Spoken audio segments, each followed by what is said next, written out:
Des chercheurs italiens continuent de retracer la chronologie du coronavirus dans le pays.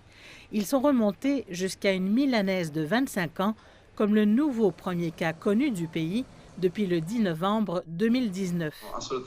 Nous sommes absolument tous de ce que nous avons fait. C'est un gros effort d'équipe entre des professionnels de 3 institutions différentes.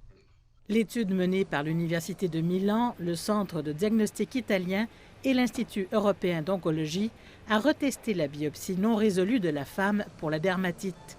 Ils affirment que des empreintes digitales du coronavirus ont été trouvées dans les tissus cutanés. Nous avons d'abord participé à une étude sur des patients Covid détectant des protéines virales à l'intérieur des glandes sudoripares. Puis nous avons recherché les mêmes empreintes digitales dans des biopsies cutanées faites avant la pandémie. Alors nous avons trouvé une patiente en novembre 2019 qui avait les mêmes caractéristiques chimiques que celles trouvées chez les patients Covid.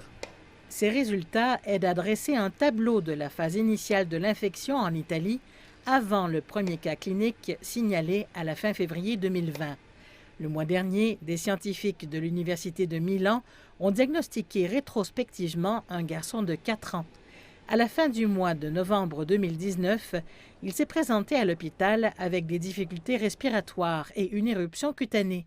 Les médecins pensaient initialement que le jeune patient était atteint de rougeole.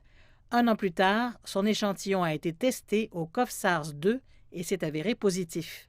Une autre étude, celle-ci sur les eaux usées, a également révélé des traces du virus dès décembre 2019 à Milan et à Turin. Un système de surveillance nationale a ensuite été mis en place pour déterminer les points chauds dans le pays.